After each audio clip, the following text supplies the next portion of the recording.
ஜெபம் என்பது எப்போது நம்ம உள்ளத்துல இருக்கணும். துதி ஆராதனைன்றது எப்போது நம்ம உள்ளத்துல இருக்கணும். பாருங்க, சங்கீதம் 34:1 பார்க்கிறோம். தாவீது சொல்றாரு, கர்த்தரை நான் எக்காலத்திலும் ஸ்தோத்தரிப்பேன், அவர் துதி எப்போதும் என் வாயில் இருக்கும்னு. சங்கீதம் 35:28 மீண்டும் தாவீது சொல்றாரு, என் நாவு நீதியையும் நாள் முழுதும் அது துதியும் சொல்லிக் கொண்டிருக்கும்னு.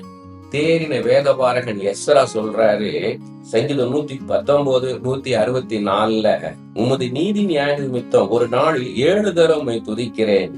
திரும்ப தாவீது சொல்றாரு, சங்கீதம் 55:17 அந்தி சந்தி மத்தியான வேளையில நான் தியானம் பண்ணி முறையிடுவேன், அவர் என் சத்தத்தை கேட்பார்.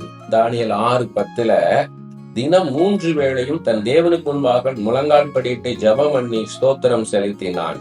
இதே போல நம்ம உள்ளத்துல ஆண்டவரை நம்ம எப்போதும் துதித்துக் கொண்டும் ஆராதித்துக் கொண்டும் ஜெபித்துக் கொண்டும் இருக்கணும்.